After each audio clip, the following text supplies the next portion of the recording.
dokie. Well, welcome to the Private Sale Podcast with Darren Pelosi and Rich Brooks. Hello. We are here and we are talking about marketing today. So this is something that's very, very important. And as a marketing company, the Private Sale Company focuses and specializes in bringing incredibly good marketing to every single client that we have. And we're going to talk about this today because this helped Darren sell his property. Mm-hmm. And so let's get into it, brother. Where should we start, man? Where should we start? Where do we start? Cheers. Yes. Cheers. Cheers, buddy. Right. Cheers, mate. Bloody hell. Good stuff. Okay.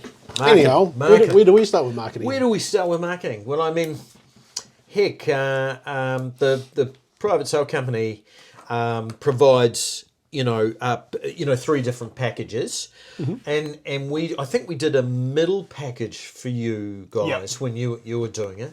So that covers things like flags, nice big flags, mm-hmm. Corflutes, a nice big signboard, professional signboard, professional photographic team. And we do our big page on the site as well, and a Trade Me and a whole bunch of the Facebook. Yes, we tend to do that. We did that for you guys, and but let's get your side. Let's get your side from being the person that we're providing that to. How was that for you? What let's get into it. Oh, well, it works. Yeah. If you got some marketing there, obviously it works. I guess it was. Yeah. It's taking what we have, the tools we have, and utilising them the best way we can. Yeah. The Corflutes were great. Flags were great. There's a bit of a story about the Corflutes, eh? Yeah. We need to get into that.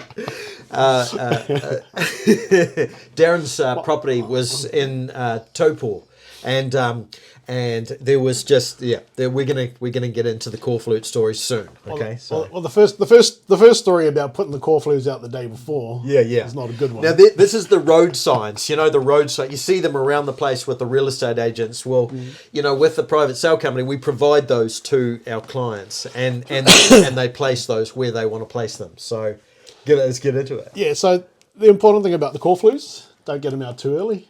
Yeah, especially overnight. Why? Tell me. People come along and they flatten them. Yeah. The dog. So my first experience with the Corflutes was getting them out there and having an idea of where we want to pull traffic from. Yeah. Setting them up in the right place, and this is what we sat down. This is what we sat down and did earlier. Where can we pull them in from? That's right. Where do we put them? Yeah. We came up with a sound plan of where we put the Corflutes. Yes. And I put them out on a Friday night. Yep. And went and checked them on a Saturday morning.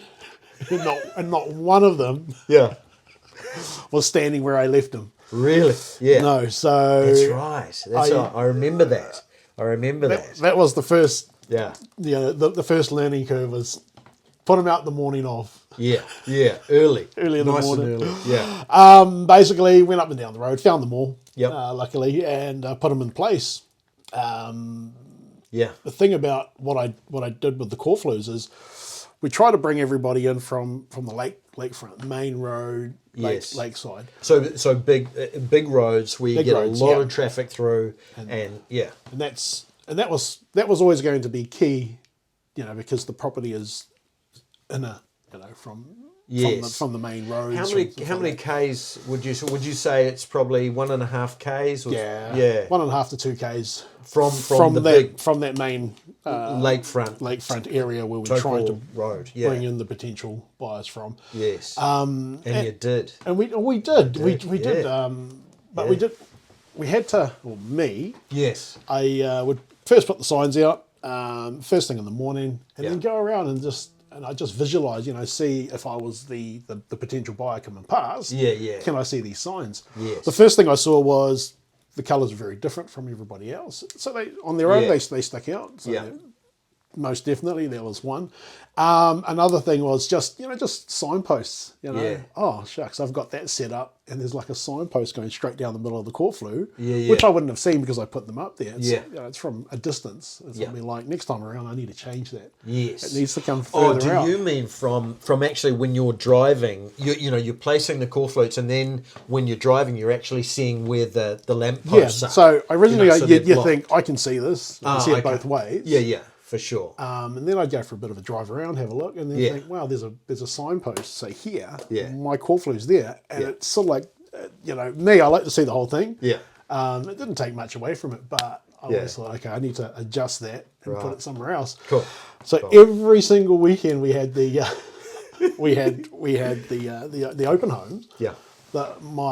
Although the Corflutes were set up in a similar space all the time, they were never in the same space every time. Yeah. My partner and I would go out in the morning. We'd set them up first thing. Yeah. And she would ask me. That's Kerry. Kerry, sorry. She'd ask me, where do you want them? And I said, same as last week. And she'd look at me and say, no, you don't. Where do you want it? So you would try different spots in different places. Very similar kind of- areas. Yeah. But just different spots where I believe people may park in front of it. The posters in the way. And I never put the signs in the same spot every single week. You bet. If anything, You bet. Yeah. I asked for more signs. Yeah, you did. I asked You for did. more signs. Yeah. But the crazy thing about the Corflute signs is you can do quite a large campaign, a marketing campaign, and you can still from the Corflutes get people directly that have never seen any advertisement or anything. They see the Corflutes and they'll follow those and go and see a place in the area. Yeah. So don't think that these Corflutes are not valuable because they're incredibly valuable, aren't they? Oh, most definitely. And you got people seeing the Corflutes coming straight to the property and people who came from the Corflutes made offers on the property. Yes, yeah, and that's the important part of having those in the right spot. Yeah. is that That's having them out early enough. That's it. Having them in areas where you believe where there's a lot of traffic. Yeah. And this is what happened. This is you bet. Basically at the end of the day. Yeah. We probably had about half a dozen. Yeah. People that would say, "Hey, we just saw the flutes out." Yep. Coming around having an open And the look at open flags. home. Oh yeah, and the the flags. open home. Yeah, the flags. We've got. I mean, our flags are 3.5 meters tall. So they're quite big. Yeah. And so, tell me about the flags. Did you enjoy those, mate? Yeah, the flags. The flags. Usually, the flag sits outside your house, right? Yeah. And it's the kind of the, hey, you're here. Yeah. Here's the open home. Yeah. Yeah. What we did realise earlier on when we were putting the Corflutes out down on the main lane front, Yeah. is the private sale sign would kind of disappear. Yep. So we needed something to catch the potential purchasers or buyers' eye. Yeah. And this As is when they I were- asked you as for they were driving This is when I past said, and hey, I stuff, need yeah. another flag. Yeah. And you said, why is that? I said, I'm putting it down on the lakefront. Yeah. And Kerry's instantly like, no, they don't go on. They don't go down there. They are for when you get to the house. Yeah.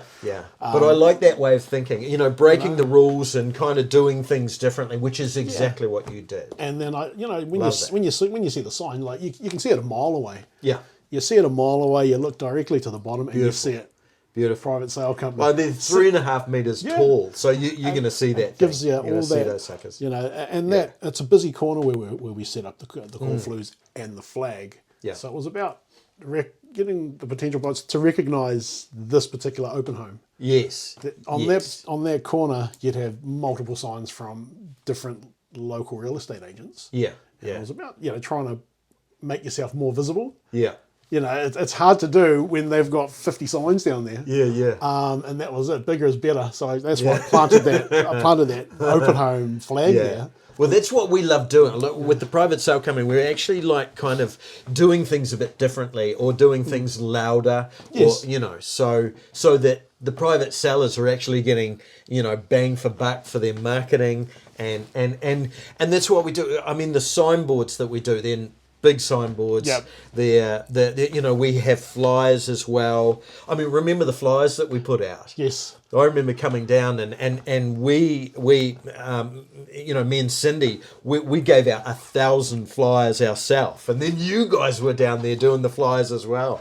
And it really, sometimes that tactile flyer, really seeing something, it just livens up the local market. Yeah. And there's a lot of people that buy locally. Yes. And that's what we were aiming for. Yeah. And it wasn't because we knew, to selling the property. Yeah. We don't know what's going to work and what's not. You bet. We kind of picked areas where we thought people may be interested in an investment property locally. Yes.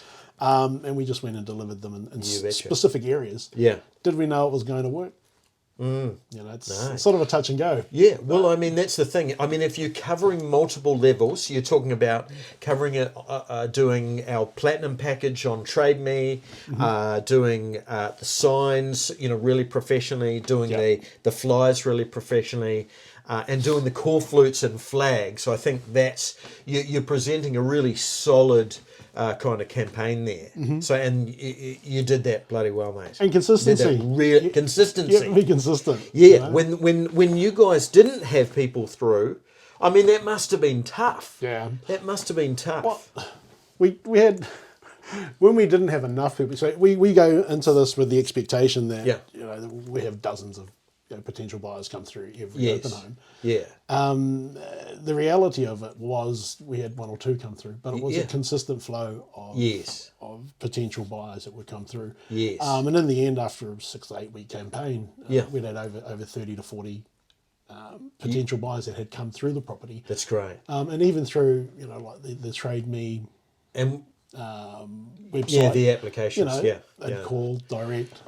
The thing that I loved about what you did, Darren, was the fact that you stayed on to those buyers. You really kept communicating. Comms. You say comms, you know. And I remember you saying that about the private sale company, us, keeping the comms going. Yes. But it was your comms as well that was connecting with those buyers and really keeping them in the picture. And I to me, if you're a buyer, it's hard work getting out there and seeing the properties out there. And when you've got vendors or private sellers that are actually keeping in touch and keeping that communication going, it just makes your job easier. So it's a really, that's one area, the private sales side of it, that we encourage our private sellers to do. And you did that amazingly, and I've got to commend you on that, because that was, I think that is what is part of what got that property across the line. Yeah, most definitely staying in contact with the potential buyers is a definite. It could be the next open home. Yeah, anyone who comes through that is still thinking about the property. It's making sure that they, it's still fresh in their mind. Oh, yeah, we went and saw that 2 weeks ago or a week ago. Yeah. Let's go back and see it again. And it's not about them trying to remember. It's about, we're trying to sell the property. So we need to remind them, hey, there's another open home. If you want to come through and, and have another look. Absolutely. Got any questions? Yeah. So on that side of things, we would continue to send out emails. If we had offers, let people know that, hey, it's under offer now. Yes. Open homes, text messages. Yeah. Prior to the weekend, so on the Friday evening. Yes. Then text messages Saturday and Sunday mornings. Yeah. Just to, at the end of the day, people, busy lives. Yes. See, and this is the stuff, guys out there. This is really important, and this is I've got to say, I can't recommend this enough. that what Darren's talking about here, and the communication with the buyers and the process. That's what you're doing.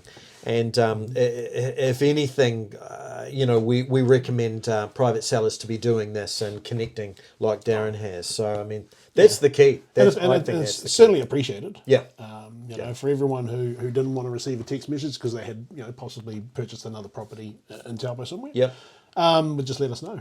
Yeah. We just stopped texting them. Fantastic. But I guess it's our job to make sure that everyone who is a potential purchaser or buyer of the property is informed and up to date. Yeah. So most definitely all the marketing tools, making sure everything's updated. Yep. Facebook, website, everything. Absolutely. timings. Yeah. You know, Yeah. timings. And that was one thing we changed as well. Was the timings of our open homes. Oh, the timings. Yeah. Okay. Can we get into that in our next episode? Sounds good. Because I want to keep this information coming, guys, because this is fantastic stuff, and it's really helping people out there when they're considering the private sale process. Mm-hmm. But hey, Darren, thanks very much for talking about the marketing and what you're doing. I to me, you're pretty inspirational, mate. You did well. You sold the property and you did Yes. it. And you did a really good job, and I'm stoked. But hey, guys, thanks a lot for joining us. Darren and I will be back next episode, and we're looking forward to seeing you. And join us, and we'll talk more about the private sale process and how you can do it. And we'll see you soon. Thanks. Catch you. Cheers.